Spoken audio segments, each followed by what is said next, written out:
Okay छात्रों, मित्रों, विद्यार्थियों, इससे पहले वाले लेक्चर में हमने आपको बताया था टर्म और साइंटिस्ट, द लिविंग वर्ल्ड के अंदर कितने टर्म्स आते हैं, कितने साइंटिस्टों ने इसको दिया था, तो वो हमने आपको जानकारी दी थी। आज हम आपको बताने जा रहे हैं कि कितने एग्ज़ाम में तरह तरह के क्वेश्चन जो है इससे पूछे जाते हैं। तो टाइटल आपका है फोकस एग्ज़ाम क्वेश्चन। अगर हमारी स्टडी अच्छी तरह से है लाइन टू लाइन, तो हमें सवालों का उत्तर देने में कोई दिक्कत नहीं आती है। एक एक करके देखिए। सबसे पहले देखिए डार्विन और 20th सेंचुरी, इसका चित्र आपके पेज के पहले बाईं ओर दिया हुआ है। आपका आंसर है अर्नेस्ट मेयर। ऑप्शन में कि किसी चार में से आपको टिक करना है अर्नेस्ट मेयर पे, ठीक है। 20th सेंचुरी के डार्विन जो है आपके, क्योंकि he was very famous scientist after Darwin, और उसका जो है बुलडोगर भी कहते थे, bulldog of Darwin. Universal rules हमारे नोमेनक्लेचर के आपकी किताब में 4 दिए हुए हैं। उसमें से किसी भी स्टेटमेंट के बारे में वो एक तरह से लिख सकता है, तो पूछ सकता है कौन सा करेक्ट है, कौन सा नहीं करेक्ट है। तो हमने बहुत ही ब्रीफ में आपको बताया है कि ये 4 ऑप्शन क्या है, नोमेनक्लेचर के 4 मोस्ट इंपॉर्टेंट जो है कंपोनेंट क्या हैं। सबसे पहले जो है वो ये है, बायोलॉजिकल नाम जो लैटिन भाषा में लिखे जाते हैं और इटैलिक्स में लिखे जाते हैं, ठीक है। दूसरा वाला जो है फर्स्ट कंपोनेंट हमेशा जीनस होता है, और सेकंड जो होता है वो स्पेसिफिक एपिथेट होता है, ठीक है।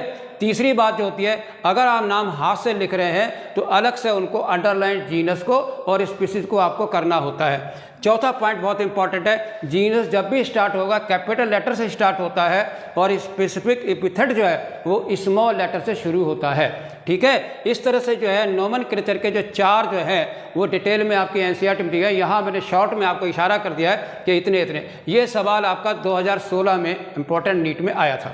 इसके बाद देखिए साइंटिफिक नेम मैंगो का जो है सबसे पहली बार जो है किसने डिस्क्राइब किया था, तो इसका आंसर आपका जो है कैरोलस लिनियस है, और उन्होंने जो है इसका नाम रखा था Mangifera indica, and because it was first given by किसके तरह, इसलिए इसको LINN 2019 में आपका ये नीट का सवाल आया था, ठीक है। इसके बाद देखिए ऑर्गेनिज्म, उसमें आपके 4 ऑर्गेनिज्म आपके चार्ट में दिए हुए हैं एनसीईआरटी में। व्हीट का दिया हुआ है, और उसके साथ साथ आपका दूसरा वाला मैंगो का दिया हुआ है, 2 प्लांट्स के दिए हुए हैं और 2 एनिमल के दिए हैं। एक दिया हुआ है मस्का आपका हाउस फ्लाई का, दूसरा आपका ह्यूमन का दिया, इस तरह 4 है। और चारों के बारे में आपको जो है आपको बताया गया, स्पीसीज क्या है, जीनस क्या है, क्लास क्या है, ऑर्डर क्या है, फैमिली क्या है। तो यहाँ पर वो पूछ रहा है ऑर्गेनिज्म बिलोंगिंग टू फैमिली मसिडी, तो आंसर आपका है मस्का डोमेस्टिका, जिसे हम हाउस फ्लाई कहते हैं, ठीक है। ये 2021 में सवाल आता है, तो ये हार्ड नहीं होते हैं, पर ये ध्यान में रखिए कि किस स्टेटमेंट का क्या क्वेश्चन है। 5वां क्वेश्चन जो है वो है taxonomic category hierarchical arrange in A ascending order.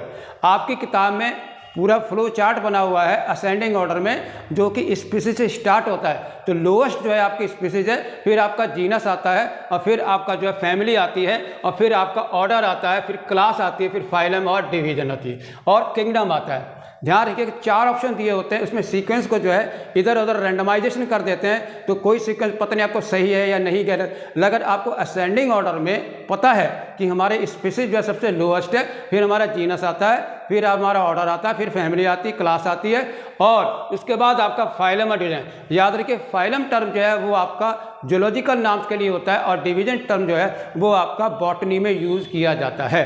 और हाईएस्ट कैटेगरी जो है वो आप देखिए किंगडम है, और सबसे लोएस्ट कैटेगरी आपकी स्पीसीज। ये भी सवाल आगे आपको आया हुआ था, इसलिए याद रखिएगा, ठीक है। टैक्सोनॉमिक टर्म जो है use to represent any organism, ये एक बहुत ही खतरनाक सवाल है।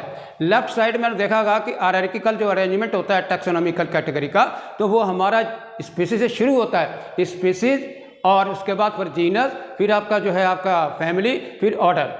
ध्यान दीजिएगा, अगर स्पीसीज आता है तो ये टैक्सोनॉमिक कैटेगरी है, लेकिन अगर सैपियंस आ गया तो वो आपका टैक्सोन है। टैक्सोन जो है वो लिविंग ऑर्गेनिज्म के रिप्रेजेंट किया जाता है, ठीक है। इसलिए देखिए taxonomic term use to represent any organism. कोई ग्रुप है जैसे आपका मैमलिया है, ठीक है, प्राइमेट है, ये लिविंग रिप्रेजेंट करते हैं। तो क्लास जो है वो आपका टैक्सोनॉमिक कैटेगरी है, और मैमलिया क्लास जो है वो आपका टैक्सोन है, लिविंग ऑर्गेनिज्म को रिप्रेजेंट करता है, स्तनधारी, ठीक है, उसे हम कहते हैं टैक्सोन। टैक्सोन जो है कोई भी unit of the hierarchical classification की होती है, उसको हम टैक्सोन कहते हैं। फाइलम हो, तो ये सारे आपके टैक्सोन हैं, ठीक है। अगर कहता है ऑर्डर, प्राइमेट और इसका होमो सेपियन, तो वो भी आपका टैक्सोन है। जीनस आपका होमो, वो भी आपका टैक्सोन है। स्पीसीज भी आपकी टैक्सोन है, ठीक है। इसके बाद आपका था मैंगीफेरा इंडिका जो है बिलोंग, उसमें चार्ट में आपने देखा चारों के, तो उनकी ऑर्डर भी दिए हुए हैं, फैमिली भी दिए हैं। तो आपको ये पता लगाना है एमसीक्यू में कि किसका कौन सा ऑर्डर है।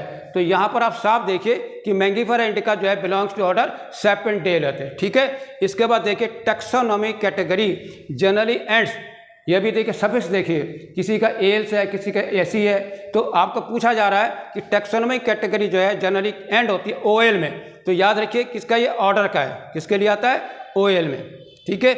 ऑर्डर के लिए जो है यहाँ पर जो है इसमें इन ऑर्डर, ये देखिए फैमिली के एसी आता है और ऑर्डर के लिए आपको ओएल आता है। टैक्सोनॉमी कैटेगरी जो है, लास्ट क्वेश्चन देखिए, बिटवीन फाइलम, रैंडमाइजेशन करके भी करते हैं स्पीसीज के बीच में, ऑर्डर के में, या क्लास के, या फाइलम के, या किंगडम के बीच में कौन सा आता है। यहाँ पर वो पूछ रहा है taxonomy category between phylum and order, वो है आपका class. Okay, thank you very much. जो बचे हुए क्वेश्चन है हम फिर से आपको आगे बताएंगे। Thank you.